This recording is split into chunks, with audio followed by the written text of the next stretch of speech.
Yeah, so I was going to talk on the England League. So before you came on, Jeremy and I were having a bit of a discussion. I feel like he was trying to rattle me, but a bit of a discussion where he was saying how we're talking about the Arsenal-Man City game yesterday. Yeah. And I go, did you watch the game? Do you still? I watched part of it. I didn't watch all of it, but I watched part of it. Yeah. Yeah.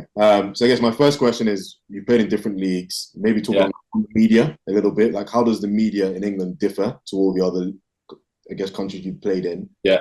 And what's your thoughts on the new rule changes? So, for example, as an Arsenal fan, he's a Man United fan, so again, suffering on a whole different level.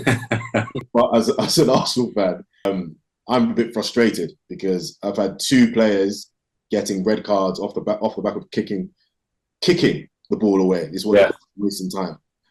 So yeah, maybe kind of touch on the media and the press in the UK is seen as very negative. Yeah. Also, kind of go on to like the rule changes in the Premier League. I don't know if it's the same everywhere. I think it's just the Premier League where they have that time wasting, kicking the ball away. Yeah, I think they're trying to implement some things worldwide. There's some changes also, I think, in FIFA in general, but I think in Premier League they're very hot on it at the moment.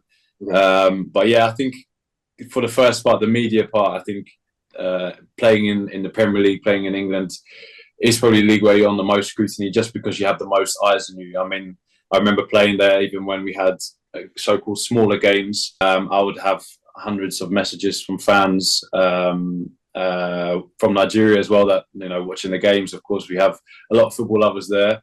But just in general, I used to go and do the school run and the parents would be talking about the game on the weekend. On Sunday, I used to love watching Match of the Day, but I couldn't hack watching it because a lot of the times we would be on the losing end that year, and you didn't want to be like,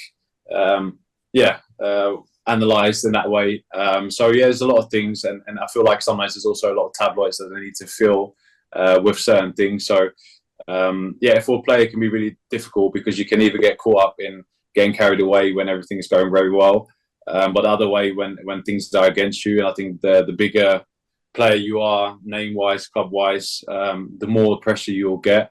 And I think, it's something that you can't just brush under the carpet. I think everyone is human at the end of it, and everyone wants to do well, and you can block out so much, but social media and media is such a big part of the game now, is that you kind of have to process whatever is thrown at you. So I think that's it's a really difficult situation for players, but it's also part of the game. So something that you have to have the mental toughness for, good and bad. And I think you kind of need to surround yourself with the right people who don't necessarily just judge you as a fan or maybe what they read in the media, because not everything is true, like everyone knows. But people like to believe what is told to them, and especially when there's experts, ex-players who might not necessarily have had that scrutiny now giving it. Then people always want to take it on board and form their own opinion. So I think that's the difficult part. And then talking about the rules, I think it's quite harsh from what I saw with Arsenal as well, particularly. But I think sometimes they try to make big statements in big games like that in order to really make changes throughout the game. So I think, everyone's talking about it. You guys had an argument about it. I think that's kind of sometimes what they try to achieve with it as well. So I think players will definitely be thinking twice when the frustration kicks in and you literally want to kick something. You probably try to just, swing or kick the grass or something, because otherwise you're going to get a yellow card for it. And for a game of that magnitude, when you get a player sent off, it changes the game completely. Okay. Yeah, agreed. And I think that point you made about ex-pundits who never played in the social media era, always, it drives me nuts. Like, listening, I'm so glad Graham Souness isn't on TV anymore, because that guy used to wrestle me, man.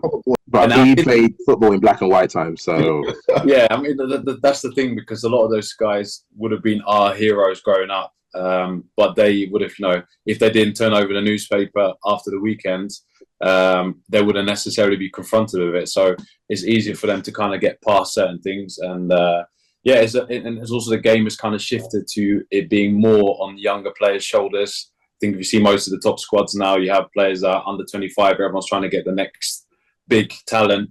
And when you are early 20s, you might not necessarily be mentally completely developed. Some of the kids, come from different backgrounds, have a lot of things on their shoulders. Some of them haven't even finished school. Some of them come straight from the most ghetto places around the world. and now all of a sudden you have to deal with all that kind of stuff, which you might not necessarily be ready for. So it's a lot to ask from those players, and I'm not, asking people to feel sorry for them because it's part of the job, but I think you also have to cut them some slack and understand. I think a lot of players have come out, so I was saying, the mental health part of the game sometimes gets forgotten about, and people kind of want to wipe that away because they're arguing this, you get paid a lot of money for it, but it's easy to say that, and then when you're in those players' shoes, they might not necessarily be checking their bank account every day to make them feel any better, or that might be irrelevant to them because your whole world is about performing and wanting to be the best, right? So that's only so much damage control you can get from saying, okay, you might be set for life, but if you're having a miserable time, then what does that really mean? I'm a different type of rock star. I got class and I got Henny overflowing up my shot glass. And yeah, I know I'm not a keeper, but can you be my mama seater by the time I'm done with